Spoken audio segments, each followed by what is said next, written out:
Hola a todos y bienvenidos a un nuevo capítulo de nuestro podcast Menopausia para Todos. Hoy vamos a hablar acerca de un tema muy importante que es la terapia hormonal durante la menopausia, sus mitos, sus verdades y sus beneficios cuando la usamos y la indicamos de manera adecuada.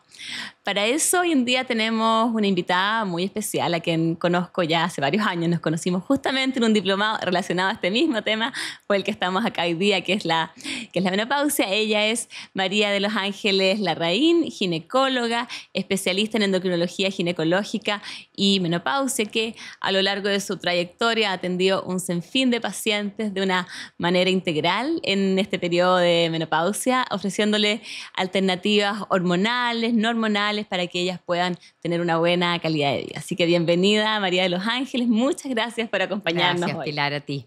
Un gusto acompañarte en esta conversa.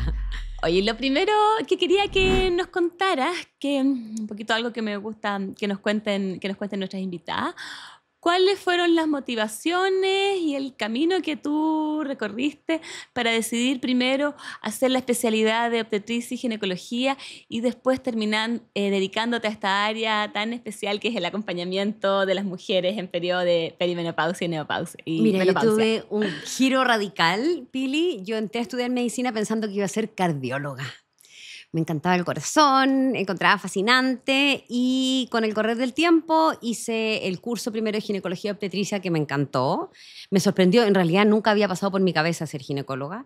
Después hice el internado, que fue un internado muy entretenido, muy activo, hicimos muchas cosas prácticas, cuestión que me fascinó también bastante. Me gusta mucho la parte quirúrgica, entonces eso fue yo creo que un primer gancho, una especialidad médico-quirúrgica, ya lo encontré muy interesante.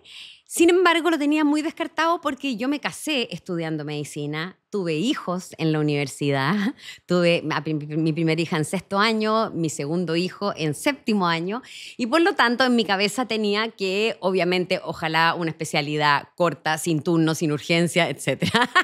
Cuestión que hice justo lo contrario. Fue tal lo que me encantó que yo dije, ya, bueno, los costos familiares van a ser, pero bueno, nadie me apura. Yo igual me tomé un tiempo, congelé un internado cuando fui mamá porque para darle tiempo a la lactancia, etcétera. Así que dije, con calma, finalmente es la vida completa, así que tengo que dedicarme a hacer algo que me encante. Y bueno, fue la ginecología lo que más me encantó. De repente digo lamentablemente, pero en realidad así tenía que ser nomás. Y después exacto, el acercarte a la menopausia. Mira, y después el camino también fue como la vida misma. Hice obstetricia durante varios años. Después mi realidad familiar seguí teniendo niños. Llegué a 5. Cuando ya nació mi 5ª hija, dije, bueno, la obstetricia es un poco incompatible. Dejé de lado la atención de los partos, me dediqué a la ginecología. Y como mi base era la cardiología, acuérdate, yo como que tenía mi internista que llevo dentro, entonces la endocrinología ginecológica me empezó a encantar. Mucho también partí, obviamente, por la adolescencia. Tenía hijas que estaban adolescentes. Entonces, es un poco el recorrido que he hecho, yo creo, Pili, ha sido como ido acompañando como las etapas de la vida que me han tocado. Hasta que ya, sin todavía haberme llegado a la menopausia, empecé a acercarme más al tema. Y fíjate que me pasó que normalmente los médicos, tú bien lo sabes igual que yo, tenemos que estudiar toda la vida. Y de repente me empecé a sentir que ya el tenemos no era tenemos, sino que en este tema en particular me daban más ganas de leer. ¿Cachai o no? Entonces decía como que ya no era el tenemos, era ya el libro de lectura. Me encanta leer la novela, como que se trasladó al libro de menopausia, y el podcast, la música en el auto empezó a ser como ¿te fijáis? Entonces ya empezó a ser como una cosa que me venía de adentro y dije, ya, tengo que darle más tiempo a este tema, me encanta. Bueno, la vida también me acercó cronológicamente, así es que por eso fue que llegué en el fondo a dedicarme a esto. Mira, qué divertido. Somos varias las que en la mesita de noche en el velador tenemos el libro de menopausia en vez de la novela y que compiten una con otra. Exactamente, para ver qué es lo que vamos a leer en ese momento. Pero bueno, qué suerte que podamos dedicarnos a algo que nos encanta. Totalmente. Es un regalo. Es un lujo, sí. Es un regalo de la vida. Sí. ¿Y tú, quieres ser parte del cambio? Café Consentido es un café de especialidad, de bajo impacto ambiental y con enfoque solidario. El 10% de sus ventas es donado a 3 fundaciones de causas que realmente importan. Un grano, una causa. Encuéntralo en cafeconsentido.cl en sus formatos en grano, molido o en cápsula. Aterrizando un poco el tema del que yo quería que conversaras con nosotros hoy en día, que es la terapia hormonal, me gustaría si pudieras explicar, pensando que quizás nos está escuchando alguien que nunca ha oído antes de este tema, ¿qué es la terapia hormonal de la menopausia? La terapia hormonal de la menopausia es administrarle a la mujer las hormonas que nuestros ovarios normalmente producen. Ya nuestros ovarios en vida, cuando ya desde la pubertad en adelante, ¿cierto?, empiezan a producir hormonas. Estrógeno, fundamentalmente, voy a hablarles de 2 principales, y progesterona. La seguimos produciendo toda la vida en forma cíclica, ¿verdad? Hasta que en la menopausia los ovarios empiezan a dejar de funcionar y por lo tanto empiezan a producir menos hormonas. Y esa producción de menor cantidad de hormonas empieza a impactar en nuestra vida, tanto en la aparición de algunos síntomas como en la aparición de algunas patologías o algunos riesgos, ¿verdad? Entonces, la terapia hormonal de la menopausia consiste en ofrecerle a la mujer recibir una parte mínima, y eso es súper importante que las mujeres, yo creo, que lo entiendan. No es que nosotros, y por eso como que hoy día la terapia de reemplazo es un término que ya no se usa tanto, porque no es que yo voy a reemplazar las hormonas que mi ovario producía, no, es dar como un colchoncito básico, ¿cierto?, de las hormonas que yo necesito para, en primer lugar, sentirme bien y, en segundo lugar, mantenerme sana de aquí en adelante. Eso un poco es como la explicación, creo yo, que a la mujer le haga sentido. En el fondo no es un bombardeo hormonal, de hecho es mucho menos que lo que usan las mujeres que usan anticonceptivos orales combinados. Por ejemplo, si hablamos en terapia combinada, ¿cierto?, probablemente las dosis son más bajitas, de hormonas mucho más parecidas a las que nuestro cuerpo produce y que finalmente terminan dándole hartos beneficios a las mujeres, tanto desde el punto de vista de calidad como, a mi juicio, de cantidad de vida. Oye, ¿con qué claridad lo has explicado? Yo creo que ahora cualquier persona que nos escuche puede entender de qué estamos hablando cuando estamos hablando de terapia hormonal. Y me gustaría si nos puedes contar un poquito acerca de cuáles son las terapias hormonales que existen hoy y cuáles son las que están disponibles hoy para que eventualmente alguna mujer va a poder usar. Mira, yo creo que debiéramos hacer como una diferenciación en 2 aspectos. Uno, la vía de administración, o sea, es decir, si es que la hormona que yo le voy a ofrecer a la mujer o le voy a sugerir usar va a tener un efecto en todo su cuerpo, o la terapia hormonal local, ¿ya? Entonces, primero vamos a hablar de la sistémica. ¿Qué quiere decir sistémica? Que llega a todo el organismo de la mujer. La terapia sistémica consiste fundamentalmente en administrar estrógenos y progesterona o alguna otra sustancia que pueda tener algunos efectos similares pero que no son la misma, para que a la mujer le mejore su calidad de vida. ¿Por qué el estrógeno? Porque es la baja en los estrógenos, ¿verdad?, lo que produce los clásicos síntomas, y los no tan clásicos también, el bochorno, la sudoración, el calor, etcétera, etcétera. Entonces, reponemos un poquito de estrógeno. Sin embargo, si yo le doy a una mujer que tiene útero solo estrógeno, voy a hacer que su endometrio, que es la capa de más adentro del útero, se empiece como a engordar.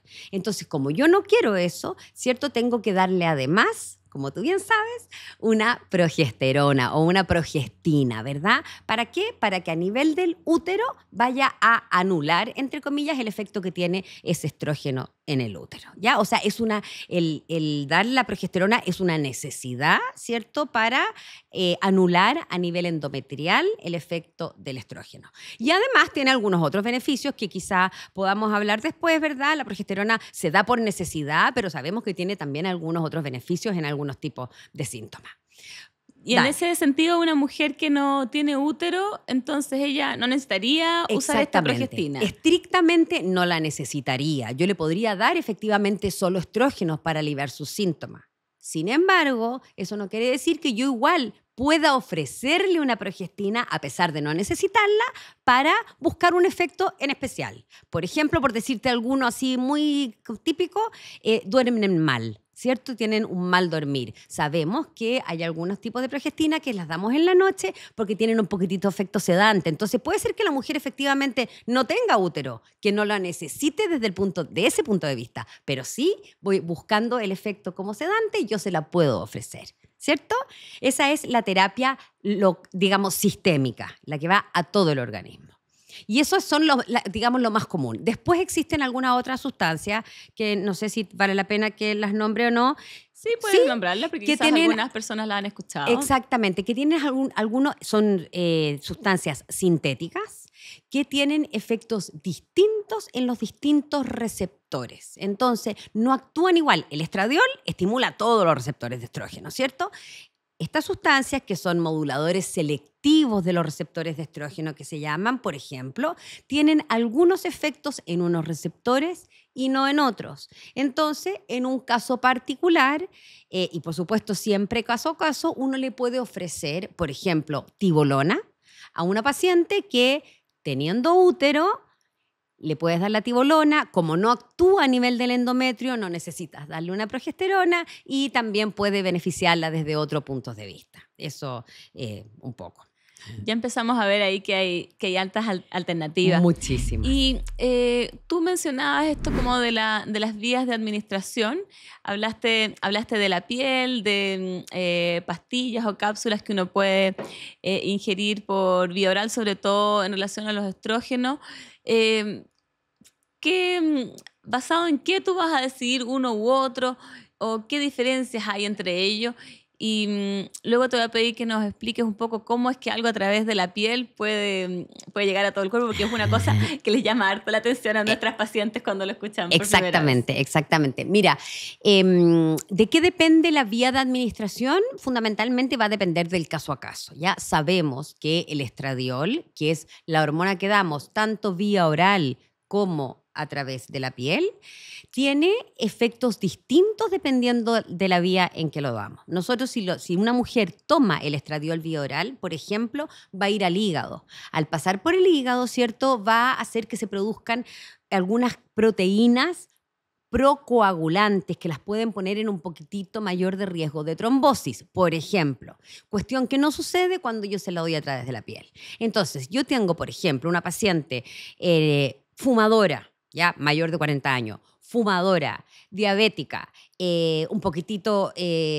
sobrepeso, que yo digo, ya le voy sumando varios como factorcitos de riesgo cardiovascular. Yo evidentemente no quiero sumarle uno adicional, que sería darle el estrógeno vía oral, porque me podría aumentar un poquitito más el riesgo. Por lo tanto, se lo doy a través de la piel, que al saltarse el paso por el hígado no le da ese riesgo.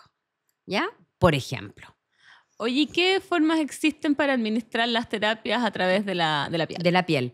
A través de la piel existen en Chile 2, en otras partes del mundo existen más, en otras partes del mundo existen parches, por ejemplo, que hoy día no tenemos disponibles en Chile. Lo que sí tenemos son gel y un spray que nos puede dar, en el fondo, el estradiol a través de la piel. Cualquiera de las dos formas se sabe que se absorbe, ¿cierto? A través de la piel, nosotros tenemos lleno de vasitos capilares, etcétera, se absorbe, llega ese estradiol a través de esos vasitos, se absorbe, llega a la sangre y ya llegando a la sangre se transporta a todo el organismo y es como produce el efecto positivo. Ahora, en caso de la progesterona siempre, independiente de cómo damos el estradiol, si lo damos vía oral o a través de la piel, la necesitamos dar vía oral. En general, hay algunas excepciones, ¿cierto?, que podría ser vaginal, pero no entremos en las excepciones, vamos a como la generalidad, ¿cierto? La damos vía oral porque es una molécula muy grande, que si la damos a través de la piel no se logra absorber tanto como queremos. Entonces, independiente de la vía de administración del estrógeno, la progesterona sí siempre se toma vía oral. Sí, lamentablemente a veces hay algunas fuentes que distribuyen información que no es tan fidedigna y escuchamos mucho en como vías como más informales, exactamente, que se ofrece progesterona como en forma de crema y la verdad es que la seguridad de eso no se ha confirmado. No se ha demostrado. Esas mujeres podrían estar siendo subtratadas. Pero creo que acá yo al menos eso no lo he visto todavía. No, pero yo como tampoco. En todo el mundo probablemente en algún momento Seguro, lo vamos a comenzar a ver. Tal cual. ¿Todas las mujeres somos candidatas al uso de terapias hormonales o hay algunas que quizás no podemos o no deberíamos usarlas? A ver, ¿existen contraindicaciones absolutas? Sí, existen. O sea, hay mujeres que no debieran usar terapia hormonal de la menopausia. Las contraindicaciones absolutas son pocas, pero evidentemente las mujeres tienen que conocerlas. Pero en general, salvo esas contraindicaciones absolutas, cualquier mujer es candidata a usarla. Ahora, es candidata porque finalmente es la mujer la que decide si usa o no usa la terapia hormonal, en primer lugar. Y por otro lado, porque también la forma en que ella quiere recibirla, también obviamente uno le explica los beneficios y desventajas que tendría una forma o la otra, pero finalmente es la mujer la que decide, ¿verdad?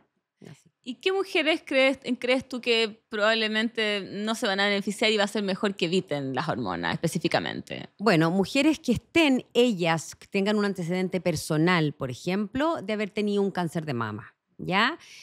Sobre todo un cáncer de mama reciente, que esté todavía, ¿verdad? Pacientes con cáncer de mama personal, ¿ya? Y ojo con eso, porque muchas personas creen que mujeres cuyas madres han tenido cáncer de mama o cuyas hermanas han tenido cáncer de mama tienen una contraindicación absoluta para usarlo, y eso no es así, ¿ya? Es un factor que hay que tener en cuenta, pero no es una contraindicación absoluta. ¿Qué otras mujeres no deberían usar terapia sistémica? Bueno, las pacientes que tienen algún problema hepático muy importante, ¿verdad? Sobre todo vía oral, porque ya sabemos que la transdérmica no. Pacientes que hayan tenido un episodio de trombosis arterial, por ejemplo, reciente, una paciente que esté cursando recientemente con un infarto agudo al miocardio, te fijas, tampoco debiera usar. Y hay mucho que se habla también sobre las famosas trombofilia, las pacientes que tienen antecedentes de trombofilia, que es como una susceptibilidad a hacer episodios trombóticos, ¿verdad?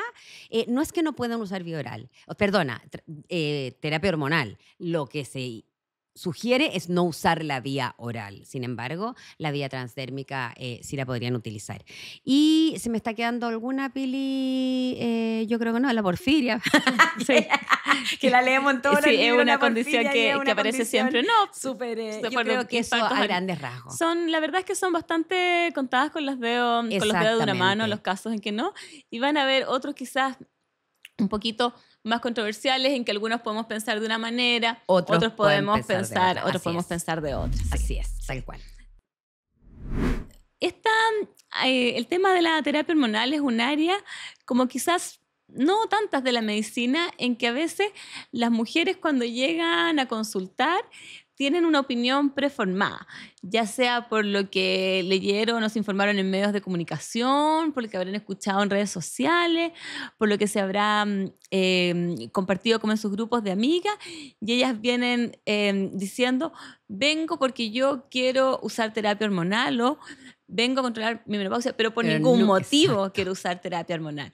¿Cómo enfrentas tú estas situaciones con tus pacientes? A ver, yo creo que lo primero es derribar los mitos. Aquellas pacientes que vienen y te dicen, no, yo no quiero usar hormonas por ningún motivo, porque producen cáncer, porque engordan, porque el cáncer es la principal preocupación, pero el tema del peso también es un tema bastante recurrente. Bueno, yo les explico en realidad que toda esa información que tuvimos en un momento, yo de hecho en mis últimos años de especialidad salió este gran estudio, no sé si quiere que lo nombremos ahora o lo hablamos más adelante. Lo hablamos luego, te voy a preguntar por eso. Perfecto. Entonces, hoy día les explico que toda esa evidencia, todo eso que se dijo en relación a este alto riesgo de cáncer de mama en pacientes usuarios de hormona no era tal, ¿ya? Que fue un estudio en particular, que ya lo vamos a conversar más en extenso probablemente, de un esquema en particular, y que hoy día hay un montón de evidencia que permite que nosotros podamos sugerir el uso de terapia hormonal sistémica con un riesgo asociado bajísimo en cuanto a cáncer de mama. ¿Ya? 2, en cuanto al aumento de peso, bueno, trato de explicarles que si bien las respuestas a la hormona son terriblemente individuales y hay pacientes que en un primer momento podrían sentirse un poquitito más hinchadas, con un poquito más retención de líquido, etcétera, eso no va a ser responsable de que tú aumentes de peso, ¿verdad? Es la perimenopausia la que produce esta redistribución de la grasa corporal y probablemente el uso de terapia hormonal si es que produce algún efecto, debiera ser un efecto favorecedor, ¿Ya? En el fondo lo que yo hago es tratar de explicarles la evidencia actual que hay, no quedarnos con el mito de la amiga o de la vecina porque tiene la misma información que ella, ¿verdad? Y contarles que si ella lo desea, porque eso es para mí lo fundamental, a mi criterio, por tal y tal y tal razón, podría ser muy beneficioso para ella. Así de simple. Ahora, las pacientes que vienen diciendo que quieren terapia hormonal sí o sí de todas maneras, también les digo por qué es lo que tú puedes encontrar. Yo creo que es muy importante aterrizar las expectativas que tengan las pacientes. Yo uso terapia hormonal de la menopausia, yo estoy súper convencida que es muy beneficiosa, al menos para mí lo ha sido, pero también creo que es súper importante que las pacientes sepan qué es lo que pueden lograr con la terapia hormonal y que hay un montón de otras cosas que uno tiene que hacer por su cuenta, que no es llegar y ponerse un gel o tomarse una pastillita. Sí, sí, muy, muy cierto. Yendo a esto que tú mencionaste, ¿no es cierto? Este estudio la traducción del inglés es el estudio de iniciativa de la mujer o Women's Health Initiative en inglés, que las siglas WHI, pero a veces en la jerga de los ginecólogos nosotros simplemente le llamamos el WHI. Este es un estudio que apareció el año 2002, que sacudió el campo médico como pocos estudios al sugerir que el uso de terapia hormonal podía aumentar el riesgo de infartos al miocardio, el riesgo de cáncer de mama y también de accidentes vasculares.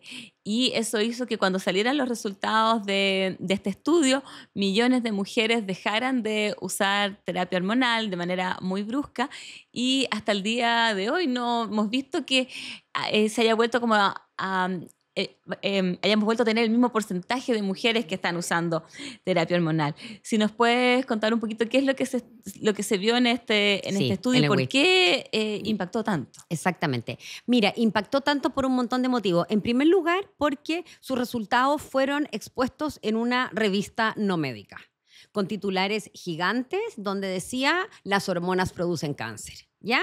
En una revista de todos los kioscos del mundo. Y por lo tanto, todas las mujeres que lo vieron y que estaban ellas o conocían a alguien, sus madres, amigas, etcétera, que estaban tomando hormonas, las tiraron a la basura, ¿cierto? Porque obviamente lo único que uno no quiere es tener cáncer en la vida. Bueno, y de hecho, efectivamente, yo estaba en mi último año o ya había terminado la beca el año anterior, estábamos ahí y si nosotros teníamos un poli de climaterio en que todas las pacientes llegaban y le ofrecíamos terapia hormonal, ¡pum!, se fuimos a cero, dejamos de ofrecer terapia hormonal, ¿verdad? Porque nos dijeron que tenía un montón de riesgos asociados, tal como tú dijiste, cardiovasculares, cáncer de mama, etc. Ahora, ¿qué pasó? En teoría era un estudio fantástico, porque con nosotros en medicina queremos saber si un medicamento sirve o no. No es llegar y pedir pacientes que toman el medicamento y ver cómo les fue, sino que tenemos que compararlo con pacientes o que no toman nada o que toman otro tipo de terapia, ¿cierto? Y desde ese punto de vista metodológico era fantástico. Comparaba dos grupos distintos, ¿verdad? Unos tomaban una cosa, los otros tomaban otra y veamos los resultados. Pero ¿qué pasó? Que en primer lugar, si lo llevamos a la terapia hormonal de hoy, eran hormonas totalmente diferentes a las hormonas que tenemos hoy, ¿cierto? Era un estrógeno, un tipo de estrógeno con un tipo de progestina en particular, que de hecho hoy día ya prácticamente esa progestina no se usa como terapia hormonal porque se vio efectivamente que tenía un montón de efectos no deseados. En segundo lugar, la población en que se hizo ese estudio fue una población que en promedio era mucho mayor a la población de mujeres que hoy día nosotros les ofrecemos terapia hormonal porque llegan a consultar cuando les llega la menopausia. Esa es la realidad. Nosotros, Pili, probablemente es cierto, tú tienes la misma experiencia. La gran mayoría de mujeres llega con nosotros cuando están en perimenopausia, cuando están en posmenopausia temprana, ¿cierto? Porque están empezando con los síntomas. Este estudio se hizo con una población en promedio mucho mayor. Y por lo tanto, después de montones, de 20 años de analizarlo una y otra vez, se empezó a ver que en realidad quizá eran mujeres que no se podían comparar con las mujeres en la perimenopausia, porque empezaron a usar las hormonas cuando ya sus vasos sanguíneos estaban más dañados, ya tenían más acumulación de placas de ateroma y por lo tanto, en un vaso no sano, en un vaso sanguíneo, una arteria no sana, obviamente el estrógeno vino a dejarla embarrada. Y efectivamente hubo esos infartos. No es que hayan inventado los resultados, pero en una población que no es a la que nosotros hoy le ofrecemos las hormonas. Y además se nos mostraron los resultados en todo en riesgos relativos. Y cuando uno en medicina quiere saber cuáles son los efectos de ciertas terapias, claro, el riesgo relativo, si yo, para que un poco la gente entienda, ¿cierto? Si tengo 4 personas que hacen un evento en un grupo y me aparece en el grupo de al lado 5 personas, es un aumento del 20%, ¿cierto? Pero cuando yo digo, no, de 4 subió 1, es bastante distinto. Entonces, es el riesgo absoluto lo que yo tengo que ver para evaluar los riesgos. Nos dijeron, hay un 25% de aumento de cáncer de mama y resulta que no era tan así, porque claro, ¿cuántas mujeres hacen cáncer de mama? Hay que considerar cuántas mujeres hacen cáncer de mama. Si la hace 1 en 1000 y era un 25%, era 1,25. Entonces, no era que de 100 ahora iban a haber 125, ¿cierto? Entonces, la interpretación fue errónea, las sustancias que se usaron no son las que se usa hoy y hoy día después de uno y otro reanálisis del estudio, ¿verdad? Se ha visto que los resultados en verdad eran muy distintos a lo que pensamos. Lamentablemente, Pili, no hemos podido derribar eso. Las mujeres tienen grabado a fuego muchas que les va a dar cáncer de mama. Yo creo que es el principal miedo que tienen. Y hoy día, 20 años después, todavía no logramos recuperar ni cerca el porcentaje de mujeres que usaban hormonas antes con las que usa ahora. Sí, pues al parecer algo ocurre en nuestro cerebro que ante la percepción de miedo, por una sola vez, aunque después toda la evidencia nos demuestre que no es, siempre vamos a volver a ese que se marcó ahí de forma más primitiva. Entonces, exactamente. Es muy complejo. Sí. Y colgándome de esto mismo, probablemente es el mismo miedo, uno de los peores enemigos en el periodo de la menopausia, y eso hace que sea tan importante que las mujeres puedan entender cuáles realmente son los posibles o eventuales riesgos de los tratamientos para que así ellas puedan tomar decisiones informadas y ellas hacer su balance. Así es. ¿Cómo lo aterrizas tú con ellas quizás en la consulta, este análisis de beneficio-riesgo para decidir usar una terapia, sobre todo cuando ellas vienen con un poquito de temor?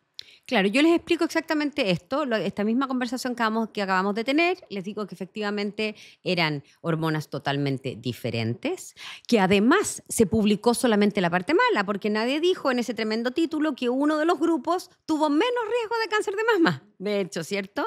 Que era el grupo de pacientes que había uno que usaban solo estrógeno, otro grupo que usaba estrógeno y progesterona, y solo se publicó que había más riesgo de cáncer de mama, nadie dijo en cuál. Sin embargo, después se reanalizó y se vio que el grupo que usaba solo estrógenos tenía incluso menos riesgo de cáncer de mama que el grupo del tratamiento combinado.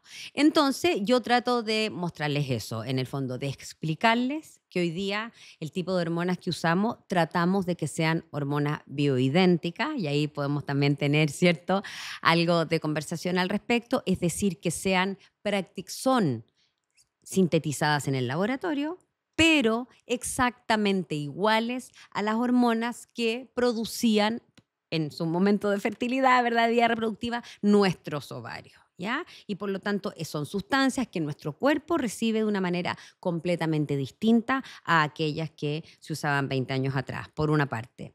Por otra parte, les digo que, de nuevo, la explicación que hablamos al principio, que esto no es una bomba de hormonas, yo no te voy a bombardear ni mucho menos, vamos a dar las dosis mínimas necesarias para que tú tengas un bienestar hoy y idealmente un bienestar al futuro, porque se ha demostrado, ¿verdad?, que una terapia hormonal de la menopausia iniciada en el momento adecuado tiene muchos beneficios a futuro. Y lo otro que hago es ponerles así como muy clave, clásico y básico, un monito con 100 mujeres dibujadas, ¿verdad? Y en esa les muestro cuál es el riesgo de cáncer de mama si tú usas versus si no usas hormonas. Y ahí ellas mismas se dan cuenta que el aumento del riesgo es muy, muy, muy controlado y que los beneficios que se ha demostrado, ¿verdad?, son un montón. A nivel óseo, a nivel metabólico, a nivel cardiovascular, a nivel cognitivo, a muchos niveles. Entonces, esa es un poco la conversación. Ahora, de nuevo, la decisión de usar o no usar hormonas es de la mujer. Y si ella no está convencida, perfecto.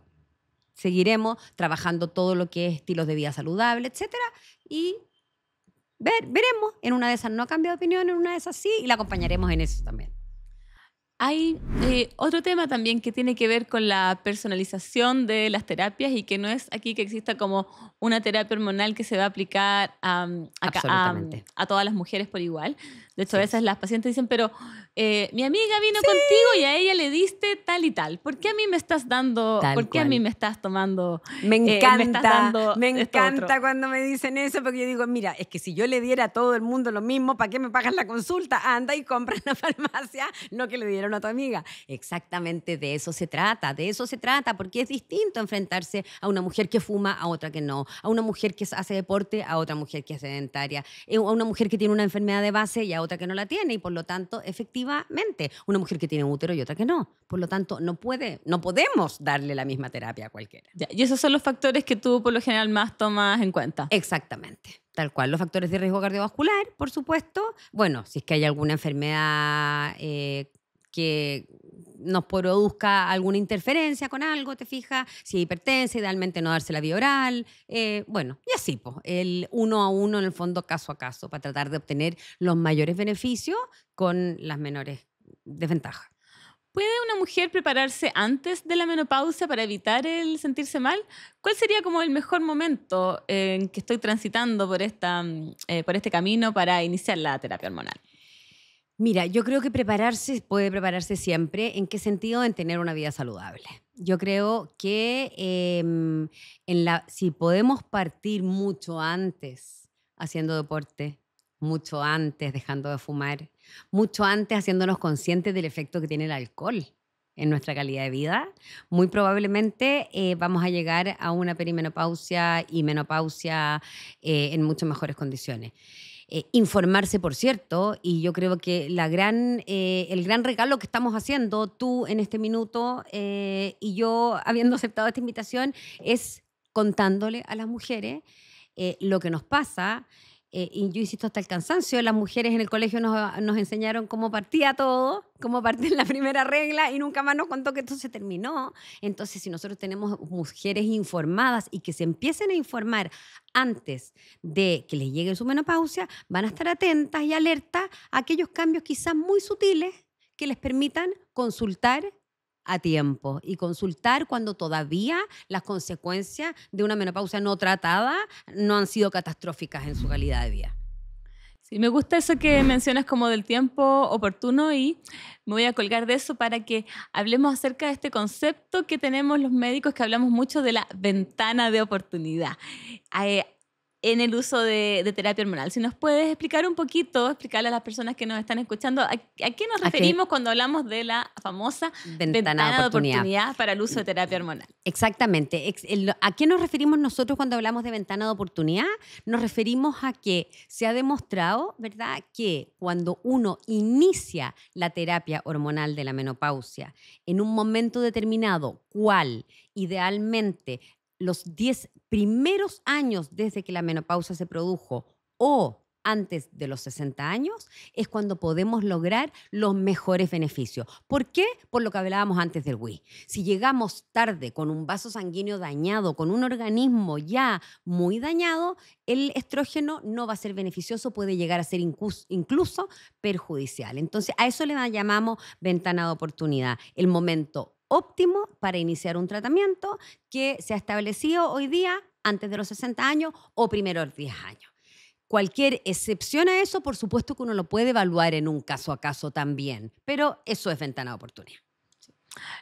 Tú lo mencionaste un poco, ¿no es cierto?, de cómo prepararse. Sí, además de la terapia hormonal al momento de la menopausia, ¿tú con qué otras recomendaciones o intervenciones complementas esto para que podamos nosotros lograr nuestro máximo bienestar? Exacto. Y creo que son los puntos más importantes. Yo siempre les hablo a mis pacientes al menos que tenemos 5 puntos fundamentales. Uno, la alimentación, ¿verdad? Muchos nos preocupamos las mujeres de la alimentación simplemente para mantener un peso adecuado en general y no para los nutrientes que estamos recibiendo. Entonces, en cuanto a alimentación, les insisto, digamos, enfatizo la necesidad de tomar mucha agua, porque si hay algo que nos pasa en la perimenopausia y menopausia es que nos secamos enteras, se nos seca el pelo, se nos seca la piel, se nos secan los ojos, la boca, los genitales, ¿verdad? Por lo tanto, harta agua, harta fibra y mucha proteína. ¿Por qué proteína? Porque en nuestra masa muscular está nuestra salud. Esa es mi frase favorita. En nuestra masa muscular está nuestra salud. Y para poder tener buena masa muscular tenemos que hacer deporte, por supuesto, que es el segundo punto, pero también comer mucha proteína porque si no, no vamos a poder tener músculo bueno, ¿cierto? En cantidad y en calidad. Por lo tanto, alimentación. 2, deporte, ¿ya? Si nunca fuimos deportistas, es el momento de empezar a hacerlo. Y yo también les digo, tomar o no hormonas es una opción tuya. Hacer deporte no es una opción. Nos guste o no nos guste. Y tenemos que hacer deporte y sobre todo hacer deporte de carga, ¿ya? El cardio nos hace bien porque por supuesto mantener nuestro corazón sano siempre es bueno. Sin embargo, nuestra masa muscular la vamos a desarrollar con deportes de carga. Pesas, pilates, calistenia, todo lo que se les pueda ocurrir que aumente nuestra masa muscular. Tercer pilar para mí, dormir. ¿Por qué dormir? Porque tener una mala calidad de sueño repercute negativamente en todo, ¿verdad? En todo. Nuestra vida realmente es una pesadilla, despierta pero pesadilla al fin, si es que no hemos logrado dormir bien. En el sueño se hacen un montón de procesos de regeneración celular y de detoxificación, ¿verdad? Que tenemos que asegurar una buena cantidad de sueño.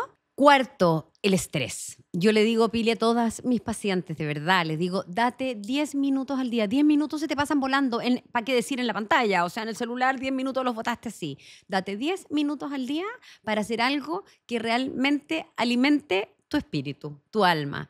Para una será cantar, para otra será meditar, para otra será salir a caminar, estar en silencio, no sé, una ducha, cualquier cosa, pero 10 minutos al día que ayuden a bajar tus niveles de tensión y que te regalen paz. Y por último, la quinta patita es la terapia hormonal de la menopausia, que creo, a mi juicio, que es tremendamente beneficiosa cuando uno hace una indicación ajustada a la realidad de cada paciente y, por supuesto, siempre en ventana de oportunidad. Esos son como los 5 puntos que yo siempre destaco. Me encantaron los 5 puntos. Sí, creo que es una excelente manera de transmitir la información a las pacientes y probablemente se van a acordar todas de los 5. Qué bueno, ojalá, ojalá. Ya para ir cerrando, te voy a pedir que hagas alguna recomendación o que les dé, que aconseje a personas, mujeres que nos estén escuchando y que piensen después de escucharnos. Yo quizás puedo ser candidata a una terapia hormonal. ¿Cómo deberían ellas proceder? Mira, lo primero que yo les recomendaría es que confíen en sí mismas, que si realmente piensan que les está pasando algo, les está pasando algo. O sea, que no se lo están imaginando, que efectivamente nos empezamos a sentir distintas, que nuestro humor se pone cambiante, que hay un sexto sentido que tenemos que efectivamente le tenemos que creer. Tengamos la edad que tengamos. Que nadie te diga, eres muy joven para. Yo creo que a partir de cierta edad en adelante, no sé, 30 y tantos en adelante, porque ya si pensamos menopausia promedio 45-55, sabemos que puede partir 10 años antes incluso, bueno, las finales de mis 30, los principios de mis 40, sí puedo estar sintiendo algunos cambios. Entonces, primero confía en ti, conócete, confía y consulta, más temprano que tarde. Creo que hacer una consulta más temprano puede ser mucho más beneficioso que demorarte más.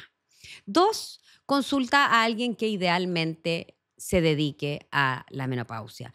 Los médicos no tenemos por qué saber de todo y un obstetra que dedica su vida a la atención de parto tiene que darle su vida al estudio de la obstetricia y es muy probable que no sepa de menopausia y no está mal, pero hay otros que sí nos hemos dedicado más. Por lo tanto, somos muchas quienes sabemos de este tema. Consulta. 2, hazte cargo. Si tú no lo haces, no lo va a hacer nadie por ti. Nosotros somos las primeras en decir, no, tengo que cuidar a los demás, tengo que hacer esto por lo otro. Bueno, es que si tú no estás bien, no vas a poder hacer nada de eso. Por lo tanto, hazte cargo. 3, no es magia. No es llegar y ponerse un gel o tomarse una pastilla, sino que es realmente hacer cosas que está demostrado que nos hacen bien, como los 5 puntos que acabamos de hablar. Y además que la menopausia es un tremendo momento de la vida. Yo creo que de verdad nuestro cuerpo sorprendentemente se transforma física y emocionalmente para prepararnos para esta etapa que si la aprovechamos bien es tremenda, tremenda. Muchas gracias, María de los Ángeles, por acompañarnos hoy día. Ha sido una conversación muy entretenida.